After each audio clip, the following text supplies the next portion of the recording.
अभी हम बात ही कर रहे हैं ना, और पिछले कुछ सेकंड्स में हमारे शरीर के अंदर लाखों कोशिकाएं मर चुकी हैं। बिल्कुल। सुनने में ये एकदम किसी हॉरर फिल्म जैसा लगता है ना। हाँ। ऐसा लग सकता है कि शरीर धीरे धीरे पिघल रहा है या बस खत्म हो रहा है। हाँ, कोई भी डर सकता है ये सोचकर। एग्जैक्टली, लेकिन असलियत में ऐसा कुछ नहीं हो रहा है। शरीर बिल्कुल सही सलामत है। और इसका कारण ये है कि जितनी कोशिकाएं मरी हैं, ठीक उसी समय लाखों दूसरी कोशिकाओं ने अपनी एकदम सटीक और बेहतरीन कॉपी तैयार कर ली है। हाँ ताकि मरने वाली कोशिकाओं की जगह तुरंत ली जा सके। सही कहा। तो आज के इस गहन चर्चा में, यानी इस डीप डाइव में, हम जीवन की इसी सबसे बड़ी और सबसे खामोश फैक्ट्री लाइन को डिकोड करेंगे। हमारा विषय है सेल साइकिल और सेल डिवीजन। हमारे पास कुछ बहुत ही बेहतरीन साइंटिफिक सोर्स मटेरियल है आज। हाँ, और ये सचमुच बायोलॉजी का सबसे बड़ा चमत्कार है।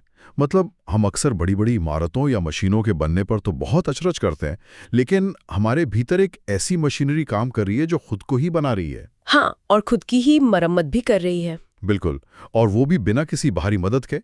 आज हमारे पास जो विस्तृत सामग्रियां हैं, उन्हें पढ़ने पर एक बात एकदम साफ हो जाती है कि चाहे वो एक छोटा सा यीस्ट हो, कोई विशाल पेड़ हो या इंसान का शरीर हो, सब में एक ही पैटर्न है। हाँ, जीवन की कॉम्प्लेक्सिटी का सारा रहस्य बस इस बात में छिपा है कि एक अकेली कोशिका कैसे तय करती है कि उसे कब और कैसे विभाजित होना है। ठीक है, तो इसे थोड़ा विस्तार से समझते हैं। सेल डिवीजन की इस पूरी प्रक्रिया को डिकोड करने से पहले ना, हमें कोशिका की डेली रूटीन को समझना होगा। हाँ, ये बहुत जरूरी है। क्योंकि आमतौर पर हम यही सोचते हैं कि कोशिकाएं हर समय बस टूट रही हैं और बट रही हैं, मतलब एक बिना रुके चलने वाली आरी की तरह। विज्ञान कुछ और ही कहानी बताता है। ये एक बहुत बड़ी गलतफहमी है कि कोशिका हमेशा बस विभाजन में व्यस्त रहती है। अच्छा, तो फिर वो करती क्या है? देखिए, सेल साइकिल को मुख्य रूप से दो अवस्थाओं में बांटा जाता है।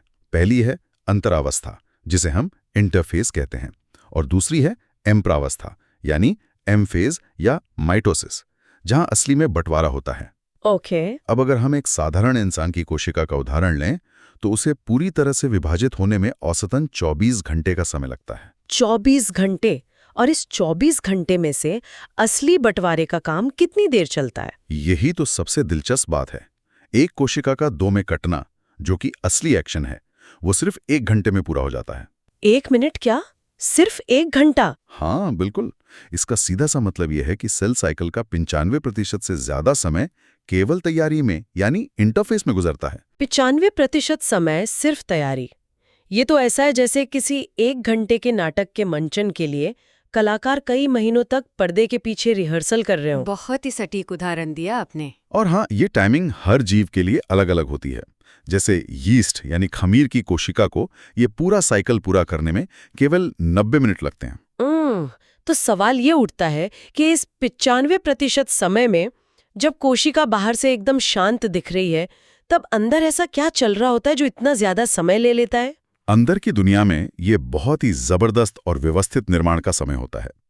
इस इंटरफेस को वैज्ञानिकों ने बारीकी से समझने के लिए 3 चरणों में बांटा है: G1, S और G2। जीवन यानी गैप 1, राइट? हाँ, जीवन। इस चरण में कोशिका का शारीरिक आकार बढ़ता है, वो मेटाबॉलिक रूप से बहुत ज्यादा एक्टिव होती है, वो अपने अंदर के ऑर्गेनल्स यानी अंगकों की संख्या बढ़ाती है। पर ये तो बस शुरुआत है ना? एग्जैक्टली। इसके बाद आता है पूरे साइकिल का सबसे सेंसिटिव और सबसे महत्वपूर्ण हिस्सा, एस चरण, जिसे सिंथेसिस फेज कहते हैं। यहीं पर डीएनए की मात्रा दोगुनी होती है। लेकिन एक सवाल जो अक्सर दिमाग में आता है वो ये है कि डीएनए तो दोगुना हो जाता है, लेकिन गुणसूत्रों यानी क्रोमोसोम्स की संख्या नहीं बढ़ती। हाँ, ये कंफ्यूजन अक्सर होता है। मतलब ये कैसे संभव है? इसे कैसे समझा जाए? ये प्रकृति की एक बहुत ही शानदार इंजीनियरिंग है। देखिए, जब हम कहते हैं कि डीएनए दोगुना हो रहा है, तो इसका मतलब है कि जेनेटिक इंफॉर्मेशन की मात्रा बढ़ रही है। ओके। मान लीजिए कि सेल के अंदर डीएनए की शुरुआती मात्रा 2C है, तो एस चरण के बाद वो मात्रा 4C हो जाएगी। लेकिन गुणसूत्रों की संख्या 2N ही रहती है। मतलब अगर इंसान में 46 गुणसूत्र हैं तो वो 46 ही रहेंगे, 92 नहीं होंगे। इस चीज को समझने के लिए मैं सोच रही थी कि अगर हम जूतों का उदाहरण लें। जूतों का? कैसे? हाँ, जैसे मान लीजिए शुरुआत में एक अकेला जूता है। ये जूता एक गुणसूत्र को दर्शाता है। अब इस चरण में हम एक और नया जूता नहीं खरीदते जो बिल्कुल अलग हो, बल्कि उसी जूते का एक जोड़ीदार बना लिया जाता है। अरे वाह! तो अब वो जूतों का एक जोड़ा बन गया है। सामग्री दोगुनी हो गई है, लेकिन यूनिट अभी भी एक ही है, एक जोड़ी जूता। जब तक वे दोनों जूते एक साथ फीते से बंधे हुए हैं, हम उन्हें एक ही गुणसूत्र मानेंगे। बस उसके पास अब इन्फॉर्मेशन दोगुनी है। क्या बात है, ये एक बहुत ही परफेक्ट एनालॉजी है। हर गुणसूत्र में अब दो धागे जैसी संरचनाएं बन जाती हैं, जिन्हें क्रोमैटिड्स कहते हैं। हाँ, और ये दोनों एक ही बिंदु पर जुड़े रहते हैं, जिसे सेंट्रोमेयर कहा जाता है।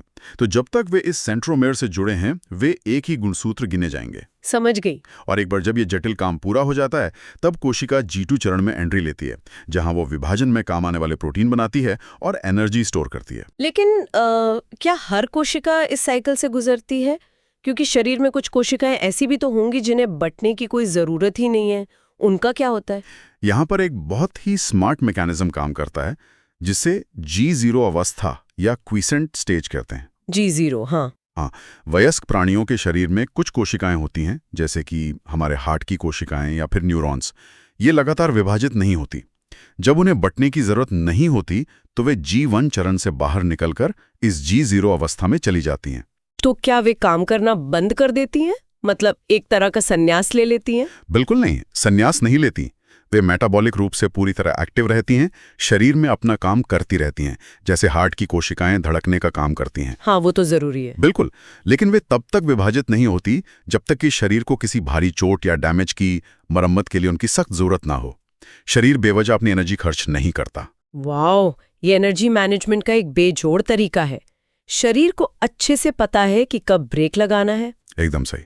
लेकिन अब जब तैयारी पूरी हो गई है, डीएनए दुगना हो चुका है, तो चलिए उस 5% समय की ओर चलते हैं जहां असली एक्शन होता है, समसूत्री विभाजन या माइटोसिस। हाँ, जो कि बहुत क्रिटिकल है। मतलब जब हमारी त्वचा कट जाती है या जब एक छोटा बच्चा आकार में बढ़ता है, तो यही विभाजन काम आता है। पर यह होता कैसे है? भारी भरकम डीएनए को बिना तोड़े दो हिस्सों में कैसे बांटा जाता है? यही वो जगह है जहां सेल एक कारखाने की तरह काम करती है। माइटोसिस को एक मैकेनिकल चमत्कार माना जा सकता है।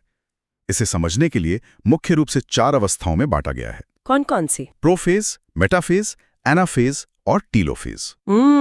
इन अवस्थाओं के नाम थोड़े भारी लग सकते हैं, लेकिन इनके पीछे का लॉजिक बहुत तार्किक है। जैसे प्रोफेज की बात करें, इंटरफेज के दौरान जो डीएनए एक बहुत लंबे उलझे हुए ऊन के गोले जैसा होता है, वो प्रोफेज में आकर सुलझने और सिकुड़ने लगता है ना?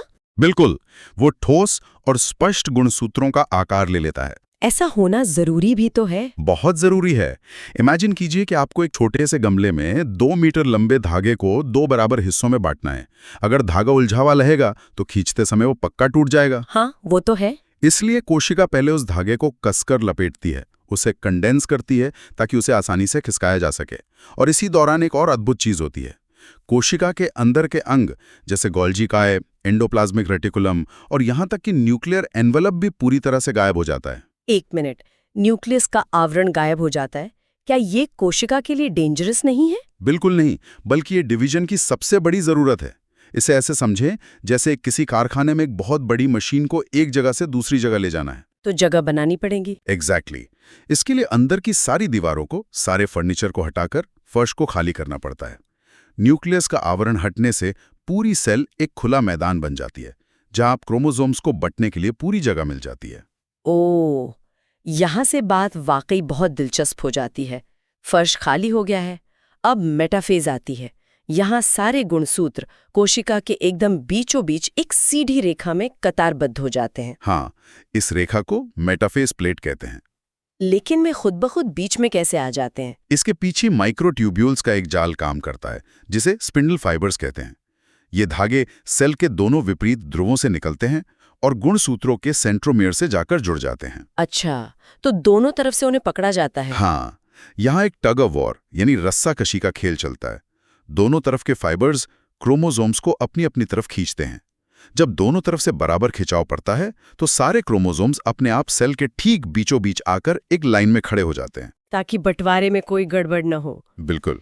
लेकिन यहाँ मेरे दिमाग में एक सवाल आ रहा है ये पूरी प्रोसेस इतनी कॉम्प्लेक्स है, तो क्या इन 4 अवस्थाओं प्रोफेज, मेटाफेज, एनाफेज के बीच कोई पक्की लकीर खींचना मुमकिन है? क्या सेल के पास कोई अलार्म है जो बजता है और बताता है कि चलो अब अगली अवस्था शुरू हो गई? ये एक बहुत ही उम्दा सवाल है और इसका सीधा सा जवाब यही है कि कोई अलार्म नहीं है। ये कोई रुकी हुई प्रक्रिया नहीं है, बल्कि एक बिल्कुल कंटिन्यूअस चलने वाली फिल्म है। ओके, तो ये बस एक फ्लो में होता है। हाँ, हम इसे बस अपनी स्टडी की सुविधा के लिए 4 हिस्सों में बांटते हैं। मेटाफेज में कतार में लगने के बाद अगली अवस्था यानी एनाफेज आती है। यहाँ वो दोनों फाइबर्स जो विपरीत दिशाओं में खींच रहे थे अचानक से एक जोर का झटका देते हैं और वो टूट जाते हैं। हाँ, सेंट्रोमियर टूट जाता है और जो क्रोमैटिड्स अभी तक जुड़े हुए थे वे अलग होकर विपरीत दिशाओं में यानी सेल के दोनों पोल्स की ओर खिंचने लगते हैं। ये सचमुच किसी फिजिकल बंटवारे जैसा लगता है। और फिर टीलोफेज में वे पोल्स पर पहुंचकर वापस उसी उलझे हुए धागे के रूप में बदल जाते हैं। हाँ, बिल्कुल सही कहा। और जो अंग और न्यूक्लियस आवरण गायब हो गए थे वे वापस बन जाते हैं। सबसे बड़ी बात यह है कि माइटोसिस को समविभाजन भी कहा जाता है। समविभाजन क्योंकि दोनों बराबर होते हैं। हाँ, क्योंकि इसमें जो 2 नए न्यूक्लियस बने हैं उनमें जेनेटिक इन्फॉर्मेशन बिल्कुल अपनी पेरेंट सेल जैसी ही होती है, एकदम सटीक क्लोन। लेकिन अगर सेल लगातार बढ़ ही रही थी तो उसे विभाजित होने की क्या पड़ी थी? मतलब वो बस एक बड़ी सेल बनकर भी तो रह सकती थी। यहीं पे न्यूक्लियोसाइटोप्लाज्मिक रेशियो का सिद्धांत आता है। जब एक सेल लगातार बढ़ती है तो उसका साइटोप्लाज्म बहुत ज्यादा बढ़ जाता है, लेकिन उसका न्यूक्लियस वही रहता है। अच्छा, तो प्रॉब्लम कंट्रोल की है। एग्जैक्टली। एक छोटे से न्यूक्लियस के लिए इतने बड़े शहर रूपी साइटोप्लाज्म को कंट्रोल करना इम्पॉसिबल हो जाता है। व्यवस्था चरमरा जाती है। माइटोसिस इसी रेशियो को वापस ठीक करता है ताकि कंट्रोल बना रहे। इसी वजह से हमारी त्वचा की ऊपरी परत और ब्लड सेल्स हमेशा नई बनती रहती हैं। तो ये तो हुई न्यूक्लियस के बंटवारे की बात। एक ही घर के अंदर 2 अलग-अलग दिमाग बन गए हैं, लेकिन अभी भी वे एक ही सेल के अंदर हैं। हाँ, यहाँ से बंटवारे की आखिरी लकीर खींची जाती है जिसे साइटोकाइनेसिस कहते हैं। आखिर पूरी कोशिका को भी तो 2 अलग हिस्सों में कटना होगा। सही कहा। जब तक सेल का फिजिकल द्रव्य नहीं बटेगा तब तक 2 अलग सेल बन ही नहीं सकती। लेकिन जो बात इसे सबसे ज्यादा रोचक बनाती है वो ये है कि एनिमल सेल और प्लांट सेल में ये काम बिल्कुल अलग-अलग तरीकों से होता है। हाँ, इसे समझने के लिए हम गुंधे हुए आटे का उदाहरण ले सकते हैं। बिल्कुल, वो बहुत सटीक बैठता है। एनिमल सेल का विभाजन ऐसा है जैसे आपके पास गूंदे हुए आटे की एक गोल लोई हो। आप उस लोई को बाहर से बीच में उंगलियों से दबाना शुरू करते हैं। सेल के झिल्ली में बाहर से एक खांच बनती है जो धीरे धीरे गहरी होती जाती है और फाइनली सेल को बीच से 2 हिस्सों में काट देती है। हाँ, एनिमल सेल में ऐसे ही होता है, लेकिन प्लांट सेल के साथ आप ऐसा नहीं कर सकते। क्योंकि पौधों की कोशिकाएं कठोर होती हैं ना। एग्जैक्टली। प्लांट सेल्स के चारों ओर एक बहुत ही कठोर सेल वॉल होती है। आप उस दीवार को बाहर से ऐसे आटे की तरह नहीं दबा सकते, वो टूट जाएगी। तो फिर उनमें कैसे होता है? इसलिए प्लांट सेल्स में प्रकृति ने एक अलग रास्ता निकाला है। इनमें विभाजन बाहर से अंदर की ओर नहीं, बल्कि केंद्र से शुरू होकर बाहर की ओर जाता है। सेल के ठीक बीचों बीच एक नई दीवार बननी शुरू होती है जिसे सेल प्लेट कहते हैं। ये तो ऐसा हो गया जैसे एक बहुत बड़े कमरे को 2 कमरों में बदलने के लिए आप कमरे के बीचों बीच ईंटों की एक नई दीवार खड़ी करना शुरू कर दें। हाँ, एकदम वैसा ही है। लेकिन जरा सोचिए, अगर कमरे में 2 अलग-अलग लोग तो हों, मेरा मतलब है न्यूक्लियस तो हों, लेकिन उनके बीच दीवार कभी खड़ी ही ना हो। आप सिनकाइटियम की बात कर रही हैं? हाँ, क्या नेचर में ऐसा कोई अपवाद है जहां न्यूक्लियस तो बट जाए लेकिन साइटोप्लाज्म का विभाजन हो ही ना? हाँ, ये एक बहुत ही विचित्र लेकिन रियल सिचुएशन है। अगर न्यूक्लियस बटने के बाद साइटोकाइनेसिस ना हो तो एक ही विशाल सेल के अंदर कई सारे न्यूक्लियस बन जाते हैं। और इसका सबसे बेहतरीन, सबसे स्वादिष्ट उदाहरण है हमारा नारियल पानी। अरे हाँ, नारियल का लिक्विड एंडोस्पर्म। हाँ, वो मीठा पानी जो हम पीते हैं वो असल में हजारों तैरते हुए मुक्त केंद्रकों का एक सूप है जहां सेल ने अपनी न्यूक्लियस तो बार बार बांटे लेकिन उनके बीच कभी कोई दीवार नहीं बनाई। वाओ। अगर हम इसे एक बड़ी पिक्चर के रूप में देखें तो समझ आता है कि नेचर कितनी क्रिएटिव है। डिवीजन का रूल एक ही है लेकिन जरूरत के हिसाब से उसने अलग अलग रास्ते खोज लिए। प्रकृति सच में सबसे महान इंजीनियर है। लेकिन अब तक हमने जो बात की वो तो माइटोसिस था, यानी हूबहू कॉपी बनाना, क्लोन बनाना, शरीर की मरम्मत करना। हाँ, लेकिन जरा 1 मिनट के लिए रुककर सोचिए, अगर सिर्फ क्लोन ही बनते तो दुनिया कितनी बोरिंग होती। बहुत ज्यादा। हर इंसान एक जैसा क्यों नहीं दिखता? हम अपने माता पिता के बिल्कुल सटीक क्लोन क्यों नहीं है? यहीं पर पूरी कहानी में एक नया मोड़ आता है और एंट्री होती है अर्धसूत्री विभाजन या मियोसिस की। बिल्कुल। माइटोसिस अगर शरीर को बनाए रखने का टूल है, तो मियोसिस वो टूल है जो डाइवर्सिटी को जन्म देता है। ये विभाजन शरीर की साधारण सेल्स में नहीं होता। तो ये कहाँ होता है? ये केवल लैंगिक जनन यानी सेक्सुअल रिप्रोडक्शन करने वाले जीवों में स्पर्म और एग बनाने के लिए होता है। इसमें सबसे अहम बात यह है कि गुणसूत्रों की संख्या आधी रह जाती है। आधी क्यों? अगर 46 गुणसूत्रों से नई पीढ़ी में भी 46 ही जाने हैं, तो उन्हें आधा करने का क्या लॉजिक है? ये एक बहुत ही सिंपल मैथ्स है। मान लीजिए अगर क्रोमोसोम आधे नहीं होते, माता से 46 और पिता से 46 गुणसूत्र मिलकर बच्चे में 92 गुणसूत्र बना देते। ओह, और फिर अगली पीढ़ी में 184 हो जाते? बिल्कुल। कुछ ही पीढ़ियों में सेल के अंदर इतनी ज्यादा जेनेटिक इंफॉर्मेशन भर जाती कि उसका जिंदा रहना ही इम्पॉसिबल हो जाता। हाँ, वो तो फटी जाती। इसीलिए प्रकृति ने मियोसिस बनाया, जो क्रोमोसोम्स की संख्या को आधा यानी हैप्लॉइड कर देता है। और ये प्रक्रिया कोई आसान काम नहीं है। इसके 2 साइकिल होते हैं, मियोसिस 1 और मियोसिस 2। लेकिन हैरान करने वाली बात यह है कि इन 2 साइकिल के बावजूद डीएनए सिर्फ एक ही बार रेप्लिकेट करता है। हाँ, और इसका जो पहला चरण है, प्रोफेज 1, वो बहुत ही लंबा और कॉम्प्लेक्स है। इसमें 5 उप अवस्थाएं होती हैं: लेप्टोटीन, जिगोटीन, पैकेटीन, डाइप्लोटीन और डाइकाइनेसिस। हाँ, मैं इन सभी नामों की गहराई में जाने के बजाय उस अवस्था पर फोकस करना चाहूंगी जो इवोल्यूशन के नजरिए से सबसे अहम है, पैकेटीन। यहीं पर क्रॉसिंग ओवर या जीन विनिमय की जादुई घटना होती है ना? एग्जैक्टली। क्रॉसिंग ओवर ही वो असल वजह है जिसके कारण हम सभी एक दूसरे से अलग दिखते हैं। इस चरण में माता और पिता से मिले समजात गुणसूत्र एक दूसरे के पास आते हैं, जुड़ते हैं और अपने जेनेटिक मटेरियल का कुछ हिस्सा एक दूसरे के साथ एक्सचेंज कर लेते हैं। इस क्रॉसिंग ओवर को ऐसे समझें। कल्पना कीजिए कि एक पुरानी रेसिपी बुक है जो कई पीढ़ियों से चली आ रही है, और एक दूसरी रेसिपी बुक है जो किसी और परिवार से आई है। ठीक है। जब ये दोनों किताबें एक साथ रखी जाती हैं, तो उनके कुछ पन्ने फाड़कर एक दूसरे की किताब में चिपका दिए जाते हैं। अब जो नई किताबें बनी है वे पुरानी जैसी बिल्कुल नहीं है। उनमें कुछ पुराने तरीके हैं, लेकिन कुछ बिल्कुल नए कॉम्बिनेशन बन गए हैं। एक हाइब्रिड रेसिपी तैयार हो गई। एग्जैक्टली। ये जीन रिकॉम्बिनेशन है। इस एक्सचेंज के कारण ही हर नई पीढ़ी में जेनेटिक वेरिएशन आती है। ये वेरिएशन ही है जो किसी जीव को नई बीमारियों से लड़ने की ताकत देती हैं या बदलते पर्यावरण के अनुकूल ढलने में मदद करती हैं। और यही तो एवोल्यूशन का बेस है। बिल्कुल। लेकिन इस पूरी प्रोसेस में एक और अवस्था है, डिप्लोटीन, जिसका रहस्य मुझे पर्सनली बहुत अचंभित करता है। ओ हाँ, डिप्लोटीन। इस अवस्था के बारे में एक बहुत ही चौंकाने वाला फैक्ट ये है कि कुछ वर्टेब्रेट्स के अंडकों में ये अवस्था महीनों, यहाँ तक कि सालों तक रुकी रह सकती है। जरा सोचिए, सेल ने डिवीजन शुरू किया, कॉम्प्लेक्स क्रॉसिंग ओवर किया और फिर बीच प्रोसेस में ही सालों के लिए पॉज बटन दबा दिया। अनबिलीवेबल। यह अवस्था तब तक रुकी रहती है जब तक कि जीव प्रजनन के लिए पूरी तरह मैच्योर न हो जाए। ये सेल के कंट्रोल सिस्टम का एक बहुत ही शानदार उदाहरण है। ये सब एक बहुत ही महत्वपूर्ण सवाल खड़ा करता है। क्या? जब ये विभाजन पूरा होता है तो अंत में 4 कोशिकाएं बनती हैं और सब में गुणसूत्रों की संख्या आधी होती है।